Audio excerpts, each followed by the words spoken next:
Bonjour et bienvenue dans La Foule. La Foule, c'est un podcast qui parle de la coopération. Un podcast pour vous faire découvrir des personnes ordinaires et extraordinaires. Un podcast pour vous partager le témoignage d'hommes et de femmes qui m'ont touché, soutenu, émerveillé, inspiré. Virginie Lahaye est l'une de ces personnes. Virginie, elle est sélectionneur et coach de l'équipe de France d'Ultimate Frisbee. Notre amitié a justement débuté au bord d'un terrain. Virginie, elle m'inspire beaucoup pour sa capacité à transformer un groupe de joueuses en équipe performante. Elle cherche sincèrement à accompagner chaque joueuse pour développer leur potentiel et contribuer à la performance de l'équipe. Avec Virginie, nous allons évoquer la préparation mentale dans la pratique d'un sport collectif de haut niveau.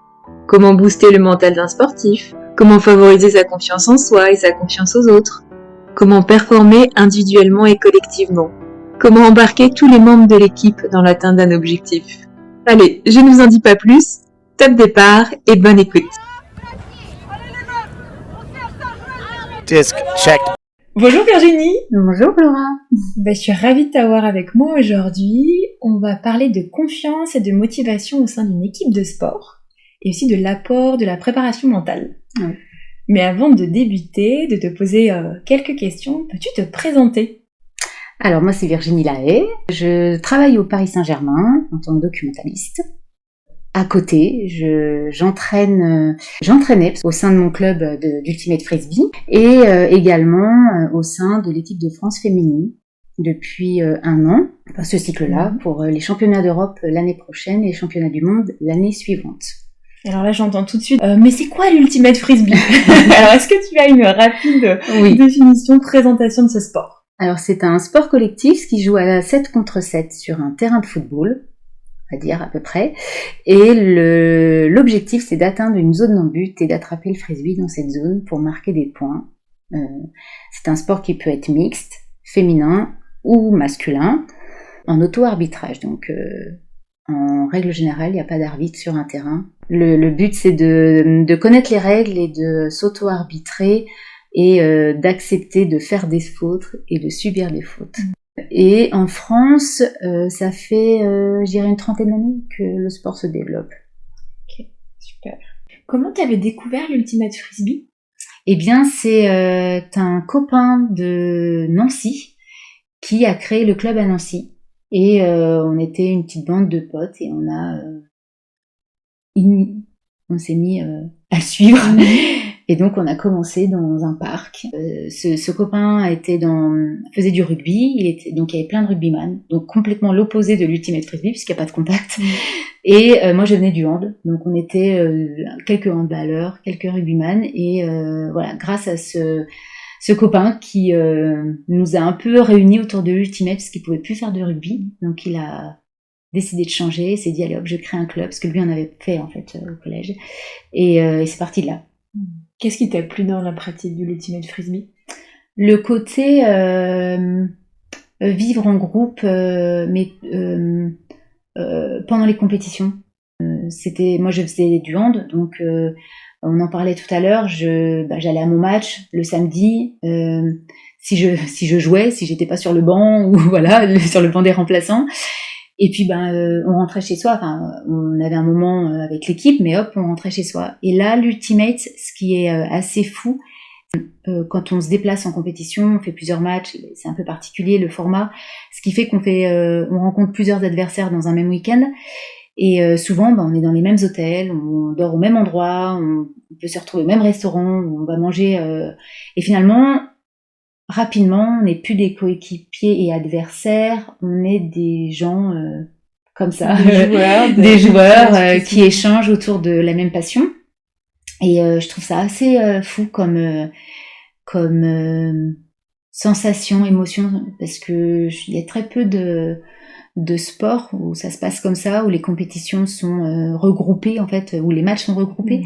Ce qui fait que le fait de vivre avec les gens, c'est un vrai vivre ensemble. C'est ça. À complet. Et puis alors quand on fait des tournois hors fédéral, où là c'est sûr, on est vraiment au même endroit, on va peut-être dormir dans camping tous ensemble, donc les moments de extra sportifs sont forts. On découvre de belles personnes, hein, Laura. Virginie. Voilà. Et je trouve ouais, ça m'a vraiment plu. Et au fil de ma pratique, j'ai du coup arrêté le hand. Après, du coup, j'ai aussi été en équipe de France d'ultimate, donc je pouvais plus faire hand et ultimate. Et en plus, je n'arrivais plus à faire du hand correctement parce que je ne faisais plus de contact au hand alors que c'est un sport de contact. Donc forcément, c'était un petit peu dur de faire les deux. Mais mon choix s'est fait vraiment, je pense, pour tous ces à côté aussi, pour toutes ces rencontres. Et le lendemain, on va être face à face sur un terrain et chacun va vouloir gagner, alors que la veille, on était en train de manger ensemble. Je trouve ça assez fou. C'est quoi ton plus beau souvenir d'Ultimate Frisbee? C'est difficile, hein. Alors c'est un peu bizarre de choisir ce moment, mais en tout cas, j'ai fait partie de l'équipe de France mixte les saisons 2011-2012. On perd notre demi-finale de championnat d'Europe. Mais notre parcours a été fou. Je pense que ça a été le début un peu de la belle aventure du mixte pour la suite. La défaite a été horrible. Donc c'est bizarre de dire que c'est un bon souvenir. C'est la première fois qu'une équipe mixte allait à ce niveau-là, en fait, à ce résultat-là. Et on menait de 7-8 points et il n'y avait plus qu'un point à mettre et on s'est fait remonter. Donc on a perdu.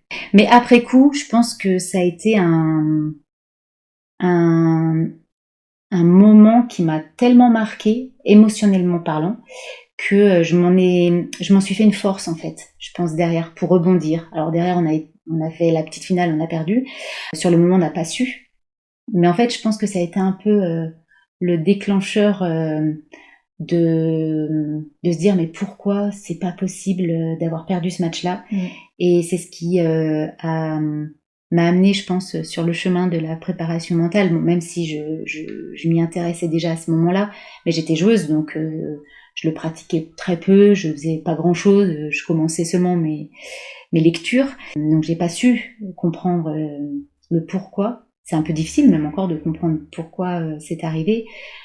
C'est négatif, mais j'en sors une force. T'as appris. Énormément. Et donc tu bascules entraîneur. Comment on se prépare? Comment on se forme? Moi, j'ai commencé, c'est au sein de club, d'entraîner un petit peu. Parfois, il n'y avait pas d'entraîneur, donc tu proposes un petit exo, tu proposes un petit truc, et puis au fil du temps, on se dit tiens, c'est sympa d'y réfléchir, de se dire comment, comme la partie mentale, hein, comment techniquement, tactiquement, comment je peux faire pour que l'équipe performe, ce qui manque à l'équipe. Donc toutes ces réflexions, au fur et à mesure, elles prennent de plus en plus de place dans la tête et on se dit pourquoi pas. Alors la Fédé au niveau Ultimate prévoit des stages en fait pour être entraîneur. Il y a des stages où on peut valider des niveaux pour pouvoir après entraîner en équipe de France. En tout cas les stages, j'invite ceux qui ont envie de se lancer, c'est de faire ces stages de préparation qui sont très très bien et qui vont aider tout le monde. Et après, peu importe ce qu'on en fait, que ce soit même un club qui vient de s'ouvrir et qui a que des débutants ou un club qui veut être champion de France de D1, il y a la place pour tout le monde, je pense, à partir du moment où on veut transmettre et on veut réfléchir à comment faire une équipe performante. Et alors raconte-nous, qu'est-ce qui t'anime dans l'accompagnement des équipes sportives? Alors, j'ai toujours été animée par comment faire en sorte qu'une équipe fonctionne, alors qu'il y a 10, 15, 20 ou 25 joueurs dans un groupe. Se dire que comment faire en sorte d'amener une équipe à une ultime performance, alors que à l'intérieur il y a plein de caractères, plein d'hommes et femmes différents, avec des caractères différents qui s'opposent. Donc je trouve ça très intéressant, ce côté accepter et construire un groupe avec plein de personnes qui viennent d'horizons différents. Alors attention, grande question, comment on fait? Comment on fait pour que ça fonctionne? Il y a plein d'aspects à développer. Ça reste une équipe sportive, donc il faut se préparer physiquement, tactiquement, techniquement. Et depuis ça fait quelques années où les sportifs et les coachs et les encadrants, les fédés se rendent compte que l'aspect mental est primordial. Si notre esprit ne va pas ou va trop bien par rapport à l'esprit de l'équipe ou n'est pas en cohésion avec l'esprit de groupe ou un coéquipier, eh bien en fait on performe moins. Donc on aura beau s'entraîner physiquement, tactiquement, si la tête ne va pas, le groupe n'ira pas, donc on performera pas. Et il y a l'entraîneur de Usain Bolt qui disait, j'aime bien toujours me rappeler ça, c'est à un certain niveau, tout le monde s'entraîne quasiment de la même manière, ils ont les meilleurs entraîneurs techniquement, physiquement, tactiquement, et la seule différence, c'est la tête. Par exemple, en l'occurrence pour Usain Bolt, c'était ne pas faire un faux départ au départ de son sprint. C'est s'entraîner, bien évidemment, c'est automatiser, mais dès qu'on automatise, dès qu'on visualise, c'est la tête qui travaille, et du coup, l'aspect mental fait la différence, qui va faire en sorte que Usain Bolt passait la ligne d'arrivée en premier. Et comment on travaille la tête en tant que joueur, joueuse d'un sport collectif ou d'ailleurs d'une autre activité? Alors, dans un sport co, il faut se dire que la préparation mentale, c'est quand même du travail individuel. Et après, le transposer dans un groupe. On ne peut pas travailler le mental d'un groupe sans travailler les personnes qu'il y a dedans. Là, je parle pour du coup un sport co.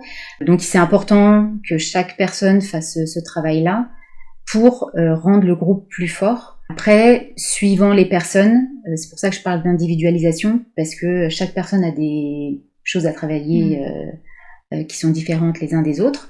Donc, c'est là où il faut faire appel à des petites techniques de préparation mentale, des routines de gestion de stress ou de confiance en soi. Il y a plein de thèmes qu'on peut essayer d'entraîner.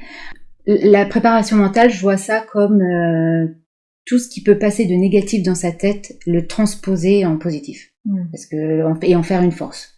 Et ça se fait pas en une fois, en 5 minutes de travail. C'est du travail à long terme.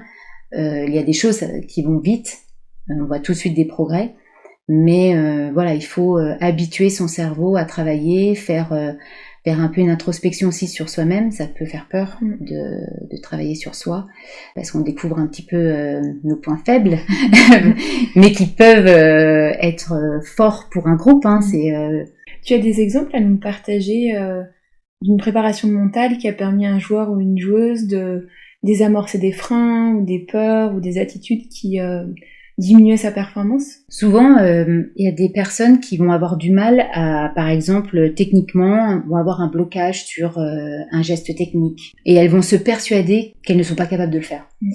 Et grâce à de la visualisation, et du travail sur de la confiance en soi, parce que souvent c'est un problème quand même de confiance en soi, et bien on se rend compte qu'on peut changer en fait le geste. C'est pas que à travers de la pratique, ça va être de la visualisation de soi-même, de regarder notre geste en vidéo ou regarder le geste d'autres et habituer en fait le cerveau à se dire en fait ça je sais le faire. Et montrer des moments où la personne elle a été capable de le faire et du coup réentraîner le cerveau à lui dire ce geste-là j'en suis capable. Je me suis persuadée que j'en étais pas capable parce que je suis restée sur une mauvaise image de moi à un instant T. Souvent c'est un blocage, ça peut être suite à une grosse défaite dans un match important, par exemple, se dire j'ai fait la mauvaise passe au mauvais moment, donc on a perdu le match. On s'attribue toujours la défaite d'un match à soi-même, alors que c'est pas du tout le cas. Et du coup, le cerveau a fait un blocage à un instant T, et il faut lui réapprendre à revoir ce qu'il était capable de faire avant cette rupture. Donc ça peut prendre du temps, mais la visualisation est assez forte là-dessus pour réentraîner le cerveau à revoir son geste en fait, et le bon geste.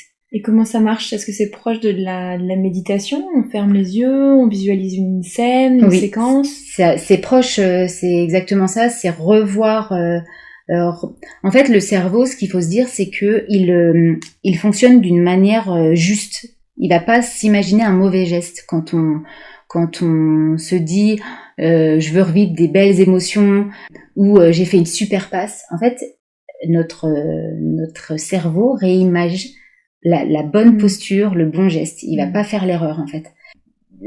Un peu de la méditation, c'est se projeter, se remémorer des émotions. C'est juste recréer le souvenir que le cerveau a effacé. Et c'est vrai que la méditation, la relaxation est très proche, en fait, de ces techniques de visualisation mentale pour vraiment atteindre la performance. Ça permet vraiment, comme dans des cas de blessure, de retrouver des sensations d'entraînement alors que je ne peux pas aller m'entraîner.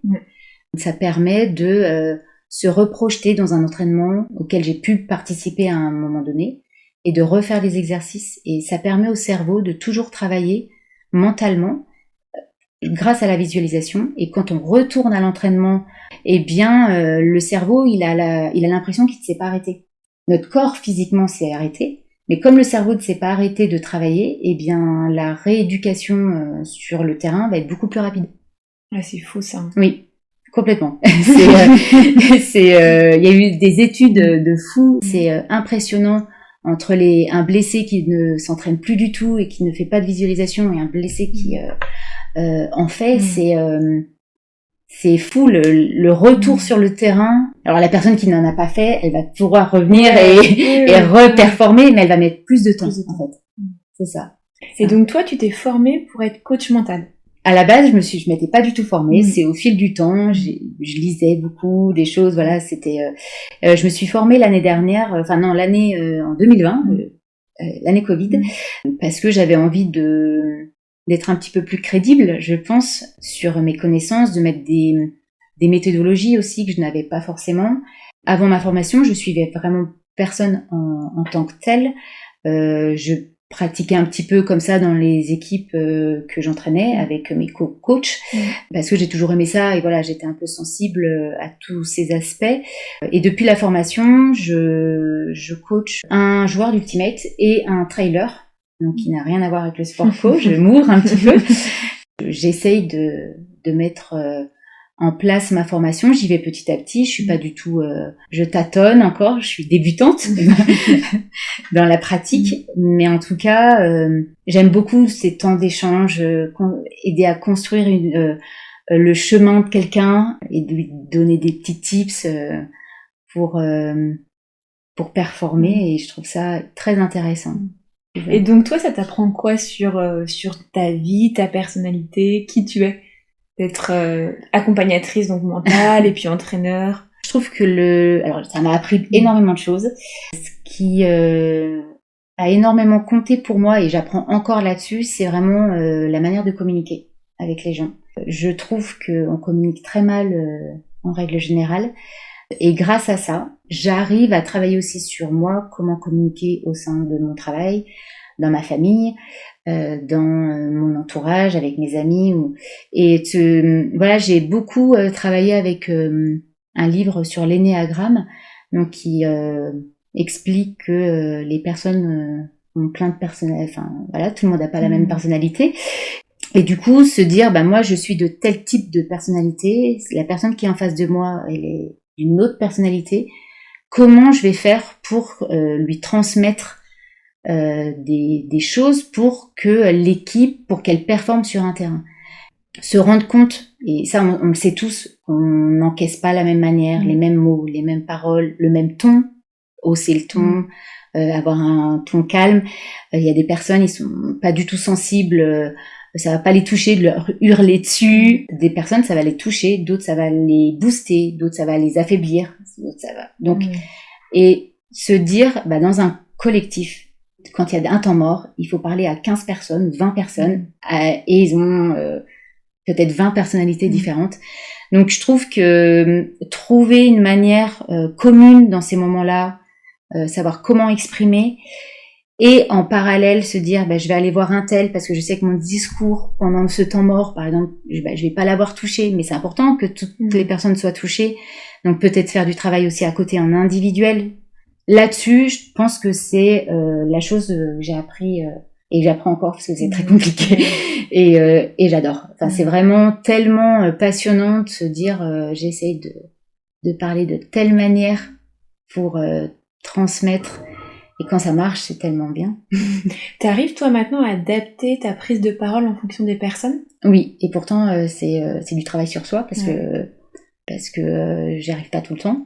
L'humain est compliqué et trouver, il y a des moments la personne qui n'aime pas se faire booster un instant T, mais elle va aimer à un autre instant. Enfin voilà, c'est tellement compliqué. On vit tellement d'émotions dans un match qui dure 100 minutes. Un coup tout va bien, c'est facile. Quand ça va pas, on a l'impression que tout nous tombe sur la tête. Donc forcément les propos du coach, on va très mal les prendre, alors qu'on parlait de la même manière avant, alors que tout allait bien. Hein. C'est notre perception aussi. Donc je pense que c'est vraiment la chose qui m'apporte vraiment beaucoup dans ma vie tous les jours et sur un terrain aussi. Et donc, quand tu es entraîneur d'équipe de France, quelles sont tes bonnes pratiques? Qu'est-ce que tu as vu qui fonctionne pour créer un groupe et faire qu'il performe? Alors, pour l'instant, depuis ma formation, donc j'ai pas encore pratiqué avec l'équipe de France, puisque les sélections vont avoir lieu que là en automne. Et l'objectif, c'est un peu de faire un point avec chaque personne qui va composer l'équipe et de voir les problématiques que ces personnes peuvent avoir au fil des stages, parce que parfois on se rend compte en travaillant, on se rend pas forcément compte tout de suite. Et puis d'accès. Alors souvent, ce qui revient assez régulièrement, on travaille beaucoup sur la confiance en soi. C'est un gros point où on a énormément de travail à faire. La gestion du stress, la gestion de blessures aussi, puisque sur une saison c'est long. Donc il y a forcément un moment donné où on s'entraîne moins pour des raisons physiques. Comment on fait pour booster sa confiance en soi, pour ne pas sentir le stress avant un match important? Je vais pas pouvoir tout détailler là parce que c'est aussi en fonction de la personne. Il y a plein de choses. La confiance en soi, ça peut être lié aussi à de la motivation, un manque de motivation. On a 6 sentiments où on peut travailler la motivation pour être sûr. Si tous ces 6 sentiments sont bons, la motivation sera grande. S'il y en a un qui pêche, la motivation va être un petit peu dégradée. Donc les 6 sentiments, je peux les citer. Ah bah oui. C'est le sentiment d'autonomie, le sentiment de compétence, le sentiment d'appartenance, le sentiment de plaisir, le sentiment de progrès et le sentiment d'engagement. Assez simple, entre guillemets, déjà de faire un état avec la personne, de parler de ces 6 sentiments, d'expliquer ce que c'est, de voir en fait, d'attribuer soit des notes ou peu importe, après entre 1 et 10 par exemple, où est-ce qu'on se situe sur une échelle, ou parfois juste en échangeant, on comprend qu'il y a un manque de motivation, par exemple de plaisir. Je vais aux entraînements, mais je prends pas de plaisir, je m'entraîne parce qu'il faut que je m'entraîne, mais je kiffe pas du tout. La personne sera forcément moins performante parce qu'il lui manquera quelque chose dans tous les cas. Et ces 6 sont vraiment imbriqués les uns dans les autres, ce qui fait que s'il y en a un qui est en bas, ça pêche. Donc ça, après, pour chaque sentiment, c'est pour ça que je peux pas tout détailler, mais pour chaque sentiment, il y a des manières des petits tips à faire pour savoir le rehausser. Par exemple, un sentiment d'engagement, si je me sens pas engagée dans l'équipe, ou le sentiment d'appartenance, je me sens pas dans mon club, j'ai d'affinité avec personne, j'y vais mais je connais pas les gens, je kiffe pas les gens qui sont dans ce club ou dans mon équipe. Comment je fais pour être performant? Ça va forcément jouer à un moment décisif pendant un match. Si j'appartiens pas au groupe, ça va être compliqué. Donc ça, ça va être du travail sur toute la saison, peut-être s'ouvrir vers l'autre, apprendre à connaître les autres, aller boire un verre avec l'équipe. Et du coup, on se sent appartenir à l'équipe au fur et à mesure. Donc il y a des sentiments qui sont plus longs à travailler que d'autres. Ça c'est sûr. Il y a des choses qui sont à travailler aussi avec le coach qui entraîne toutes les semaines aux entraînements. Voilà, il y a plein de petites manières pour travailler tous ces sujets. C'est long à détailler. C'est hyper intéressant là, les 6 leviers. C'est des leviers, pas une matrice des leviers de la motivation. Oui, c'est ça. Et il y en a un qui est, alors on dit qu'il y a un 7e, et c'est le sens fondamental. C'est pourquoi tu fais cette pratique. Celle-ci, en fait, ce sens fondamental, personne ne peut intervenir dessus. Un coach ne pourra jamais décider pourquoi tu aimes l'ultimate frisbee ou pourquoi tu aimes aller courir, pourquoi. C'est quelque chose qui est au fond de la personne, hein. C'est dans les tripes de cette personne. Donc le coach mental peut le connaître ou pas, parce que de toute manière il ne pourra pas intervenir dessus. Donc peu importe s'il connaît le sens fondamental de la personne qui l'aide, mais par contre il faut que cette personne en ait conscience et qu'elle le trouve, parce que parfois on le sait pas vraiment. Et il faut mettre des mots là-dessus, parce qu'en fait ce sens fondamental il fait amener au top de la performance, ce qui fait que pourquoi tu es là sur un terrain, pourquoi tu te lèves tous les matins pour aller t'entraîner. Et ça, en fait, c'est vraiment au fond de soi qu'on trouve cette réponse. Et ça peut vraiment faire des folies de faire appel à ce levier du sens fondamental. Mais il y a plein de ponts avec les grandes entreprises là aussi à faire. Oui, parce que le but, c'est de performer au sein de son entreprise. Donc, c'est le même principe. Et là, tu nous as partagé des clés qui nécessitaient un temps individuel sur, par exemple, ces 6 leviers de la motivation plus le 7e fondamental. Est-ce que tu as aussi des ingrédients, des façons de motiver collectivement une équipe ? Est-ce que ça passe seulement par l'individu, du temps d'introspection ? Il y a aussi des séquences qu'on peut vivre en groupe, en équipe. Non, je pense qu'en groupe, c'est possible aussi de le travailler. Ça va être pendant des stages, prendre le temps de se connaître en fait. Je pense que plus on connaît nos coéquipiers, plus on a confiance en eux, plus nous, individuellement, on s'ouvre aussi. Donc du coup, on apprend aussi sur soi et se dire, ah bah tiens, finalement, je suis peut-être pas si bien que ça à ce moment-là, parce qu'en discutant avec l'autre, ça nous permet aussi d'apprendre sur soi et de vraiment avoir des moments collectifs pour...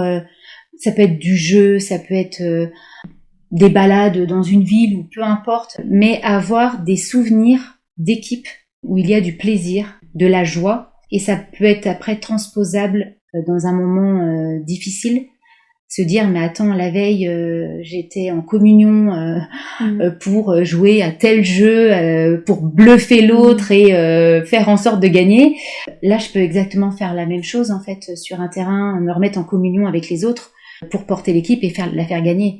Je pense qu'il faut créer des moments... on peut pas demander à un groupe d'être motivé et d'avoir des valeurs communes si on se les dit pas avant, en fait. Si on sent pas que tout le monde va dans le même sens, tout le monde a le même objectif, c'est d'aller vers la victoire et de faire en sorte d'atteindre ce moment-là. On ne l'atteindra peut-être pas, peu importe, faut pas... Mais l'objectif commun, il est là. Et je pense que on communique pas assez collectivement et on vit que à travers nos entraînements où on travaille dur. Et je pense que les entraînements pendant des moments de pause où on prend du plaisir juste à discuter de la pluie et du beau temps, je pense que c'est important et c'est ce qui fait que l'équipe a une vie en fait et ce qui va donner un sens au groupe quand elle va être sur le terrain. Je sais pas si je suis claire. Très claire. En entreprise, on peut avoir des collectifs, des équipes où il y a une personne qui a pas forcément voulu être là, qui va être en résistance, donc qui va pas aller dans le même sens que les autres. Est-ce que ça peut arriver dans le sport ? Et dans ce cas-là, quelle serait, toi, ta réaction ? Comment réembarquer cette personne qui n'a pas envie ? Il faut comprendre pourquoi cette personne n'en a pas envie. Comprendre si c'est la manière de fonctionner, si c'est pas du tout... si cette personne, elle a pas envie, elle aime pas s'échauffer comme tout le monde, par exemple. Donc en entreprise, ça peut être, elle aime pas comment les réunions se déroulent et ça lui convient pas, ça lui parle pas. Et du coup, ça ne la prépare pas pour la suite, pour son projet. Donc dans l'équipe sportive, ça va être, cette personne, elle va pas arriver à se préparer pour son match. Donc il faut vraiment comprendre pourquoi et qu'est-ce qui fait qu'elle est résistante. Et après, je pense qu'il y a toujours une manière de dire, toi, tu as ton temps avec ta manière de faire, individuelle. C'est important. On a des manières différentes de se concentrer, par exemple, ou de se motiver pour un match. Comme on est dans un groupe, il faut le définir. Il faut dire, une demi-heure avant le match, on va s'échauffer. Donc toi, si tu as besoin de te motiver autrement, de te rentrer dans le match différemment, eh bien, les 5 premières minutes, par exemple, de notre regroupement, de notre échauffement, eh bien, il est pour tout le monde, et il est pour tout le monde, mais individuellement. Ce qui fait que chacun trouve ses moyens, fait ses petites choses de concentration personnelle, et ensuite avoir l'entraînement collectif, parce que de toute manière il n'y a pas le choix, il faut s'entraîner collectivement, on va tous dans le même sens, donc il faut trouver c'est au staff aussi de trouver peut-être la meilleure forme. Il faut toujours se dire que on est dans une équipe, et du coup chaque personne doit fonctionner différemment. Donc il faut laisser du temps à chacun de trouver ses temps. Pas 100% tout collectif. Non. Il faut accepter de se dire, eh bien, lui, pendant les 5 premières minutes, il fait complètement l'opposé de moi. Il va parler, il va chanter, voilà. Moi, ça me va pas du tout. Moi, j'ai besoin de calme ou autre. Eh bien, se dire, lui, c'est son moment, moi, c'est mon moment, et on aura notre moment collectif après. Mais on peut pas brider les personnes, c'est aller à l'encontre des valeurs peut-être de cette personne ou de son fonctionnement. Et dans tous les cas, on ira dans l'échec en fait, parce que cette personne ne sera pas bien, donc elle performera pas à un moment donné, parce que il lui manquera quelque chose. Tout le monde doit être capable de se dire, je suis dans une équipe, donc il y a des moments qui vont être pour moi, des moments qui vont être pour le groupe, et ça peut se préparer en fait dans des routines. Se dire, moi, ma routine, au lieu de la faire 20 minutes avant, je vais peut-être devoir la faire une demi-heure avant.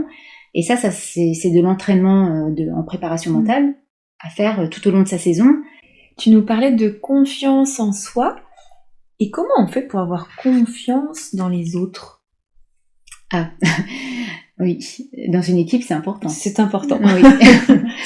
Eh bien, alors dans le cadre d'une équipe sportive, en l'occurrence pour une équipe de France ou une équipe nationale, la composition de l'équipe, elle n'a pas été faite par les joueurs. Elle est faite par des membres extérieurs, donc un staff.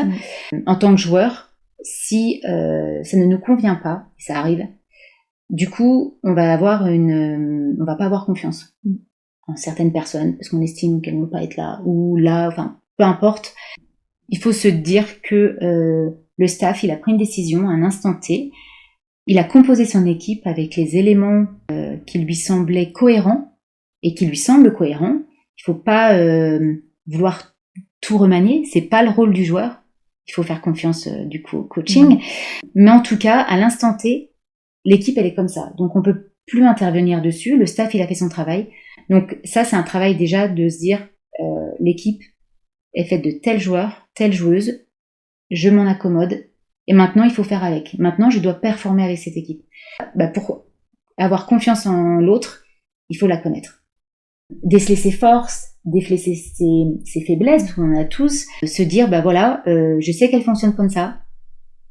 Quand il y aura des moments difficiles, il faut pas que je la mette en difficulté, puisque je connais ses faiblesses, je la mettrai pas dans telle position sur un terrain par exemple. À travers une passe ou autre, parce que je sais que je vais la mettre en difficulté et qu'elle n'aime pas ça, et je ne sais pas si à l'instant T elle va être capable de le gérer, parce qu'on n'est pas dans la tête des gens. Donc, par contre, je connais ses forces. Donc, je vais faire en sorte aussi de la mettre dans telle ou telle posture pour qu'elle soit en meilleure forme, du coup, donc plus performante, et donc plus performante pour l'équipe. Et ça, c'est important, de se dire, je connais le panel de mes coéquipiers, je sais qu'ils sont très forts dans tel et tel domaine, donc je me repose là-dessus. Et donc j'ai confiance parce que cette personne, elle me complète, moi je complète l'autre, et ainsi de suite. Et ce qui fait la force de l'équipe. Il faut pas se focaliser sur les points négatifs, les points faibles de quelqu'un, en fait, ou les points où à un instant T, elle sait pas encore les gérer. On a nous-mêmes nos propres faiblesses et on peut pas tout régler. Et puis on sait pas comment un match va se passer. La confiance en soi, c'est vraiment, là pour le coup, envers un coéquipier, il faut le connaître par cœur. Et ce qui nécessite le goût des autres et la volonté de se connecter aux autres. On peut pas faire un sport co, je pense, sans connaître l'autre personne. Et je parle pas d'être ami avec les gens. Je parle vraiment d'être coéquipier, de connaître en fait les valeurs sportives de la personne, les valeurs, les compétences de la personne, et pas ce qu'elle fait pas forcément ce qu'elle fait dans la vie, ce qu'elle aime dans la vie. C'est un plus, bien évidemment. Plus, encore une fois, plus on a grandi les connaissances de l'autre, plus ce sera bénéfique sur un terrain. On n'est pas là pour entre coéquipiers pour se confier sur sa vie perso, sur sa vie de boulot, ou sur non. Par contre, se confier sur des moments sportifs, des choses dans lesquelles on a eu des difficultés, ou de la joie, ou de l'émotion, ou eh bien c'est comme ça en fait que l'équipe se renforce, et du coup entre coéquipiers, on devient fort.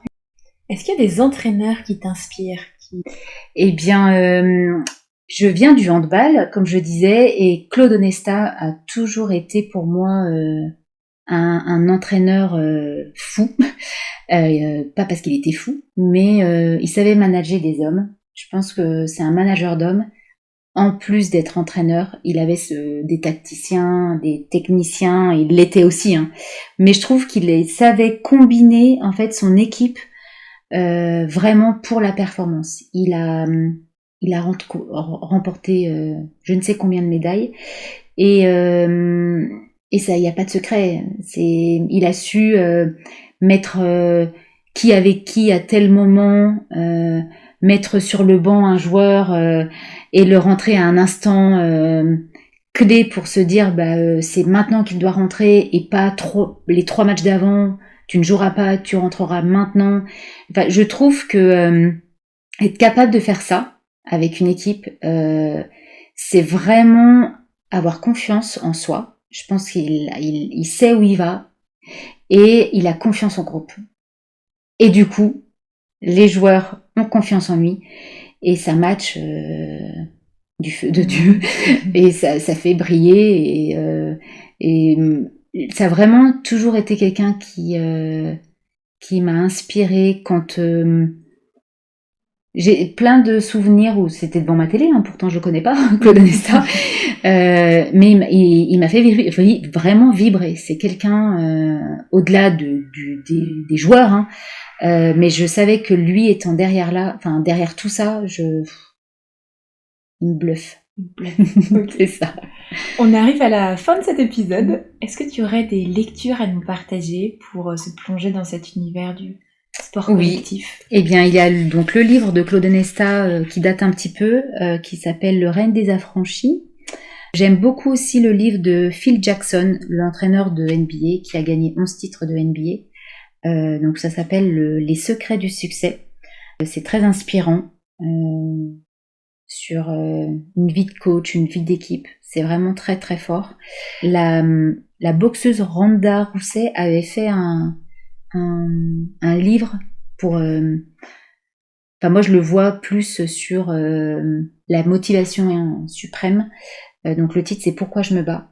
Et si des personnes ont besoin de comprendre comment aller chercher sa propre motivation et comment l'utiliser, je trouve que c'est très inspirant. Elle a un sens fondamental de dingue. Et je pense que les 6 sentiments, elle les a complètement, et pourtant elle fait un sport individuel. Donc par exemple le sentiment d'appartenance, je trouve ça fou de l'avoir dans un sport individuel. Ça doit être compliqué de le trouver en fait, parce qu'il faut appartenir à quelque chose qui est peut-être plus large que ce qu'on s'imagine. Et donc en tout cas ces 3 livres m'ont beaucoup marqué, et je lis aussi beaucoup et je le relis souvent, et c'est l'énéagramme pour apprendre à communiquer, se connaître soi-même et connaître la personnalité des autres pour transmettre. Super. Et merci beaucoup. Merci pour tous ces partages. Merci pour l'invitation. C'était chouette. À bientôt. À bientôt. And I think that's the story of this whole game. France did a great job. They've definitely done a lot of practice throwing, probably a lot of practice throwing in the wind. So they were really prepared for this game against Great Britain. Great game from Great Britain and France. So excited to have you here on the live stream.